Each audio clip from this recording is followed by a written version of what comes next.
I've been asking a question here for the last few weeks about what is the point of the Conservative Party, and especially when it comes to taxation. The CEBR report that was out this week that said, a middle-class couple, both on reasonable but not huge incomes, could expect between them to pay another 40,000 quid in tax over the next decade. And the even crazier stat that, somebody, a single parent with 2 kids earning 50,000 a year, could get an increase over the next decade to 60,000 a year and keep only £800 of it. Marginal tax rates going into the 90s. I thought this was all the stuff of the late 1970s and a Labour Party that was heading for a total crash disaster in the election. But it's happening under a Conservative government. Today, the Daily Mail very much picked up on this story and said that a big review into taxation that Kwasi Kwarteng had ordered has now been kicked into touch by Jeremy Hunt.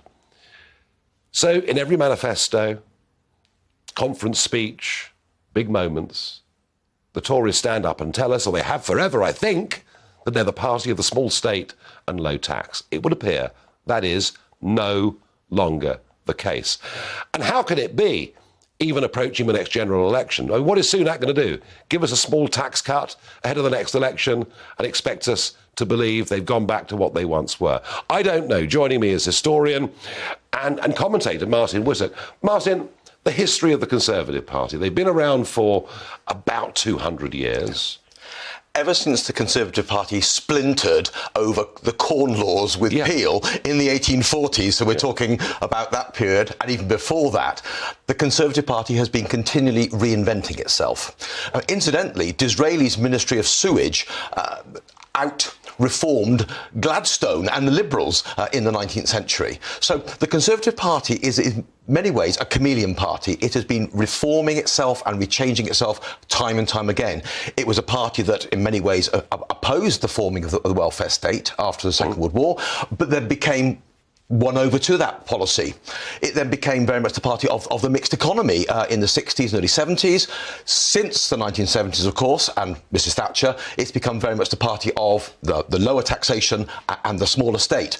But I think we shouldn't assume that's the only Conservative party that exists, because there is a one-nation Toryism which is prepared to countenance higher taxation and greater government intervention, and that also has its roots within aspects of the Conservative DNA as well. The Conservative Party at the moment, though, is asking the question of itself, what am I for? I mean, within living memory, for the vast majority of voters, we know it as a party that has talked about lower taxes. Yes. Your point about there being chameleons is, of course, a very good one. But when you get a party that has crashed in the polls the way this one has since 2019, a really dramatic loss of support, and especially from newer Conservative voters, the Brexit UKIP-y type voters. Is this just one of those historical periods where the Conservative Party does badly and then reinvents itself? Or is it possible? I mean, let's face it, the Liberals governed this country for many, many years. Indeed. And suddenly in 1918, after a great war, they're gone. Yes. And along comes a Labour Party and replaces them. Are they, I mean, is their crisis for identity so great that they could face one of those moments?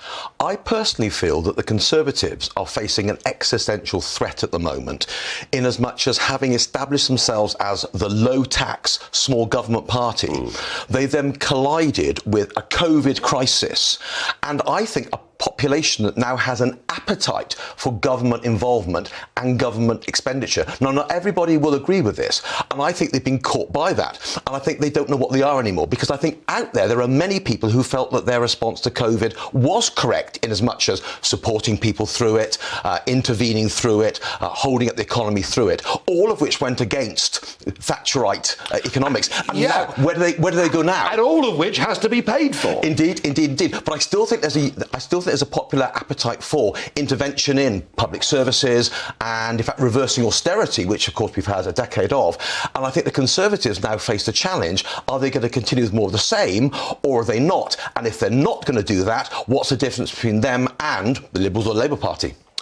Yeah, I mean, as we face, the next election some way off, But the big battle lines are being drawn now, aren't they? You know, and you've got Wes Streeting. All right, he's not the Shadow Chancellor, but making very clear this week that Labour would not increase taxes on the middle classes. Actually, I mean, are there any ideological differences now between these two parties? That's a very good question. I think the main ideological difference is that the Conservatives are doing this under pressure in terms of this increased governmental support, whereas I think Labour Party do it because they genuinely believe in it. I think that is a difference. But I think the kind of public appetite out there that has shown support for the nurses, for example, and I know it's a very complicated area, the whole strike situation at the moment.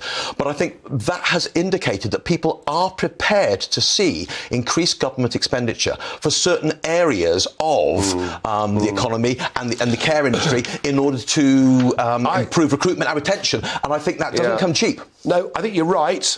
I think the country has got more used to government intervening in every aspect of our lives, and that has to be paid for, unless they can be led to believe in a different direction. And that's the debate that will define the next 2 years. And that's about leadership or followership. Martyn Whittock, as ever, fascinating historical trawl there through a couple of hundred years of Conservative Party history. And yes, they have been very good at reinventing themselves. They even in 2019 told us they believed in Brexit. Haven't done much about that. Never mind.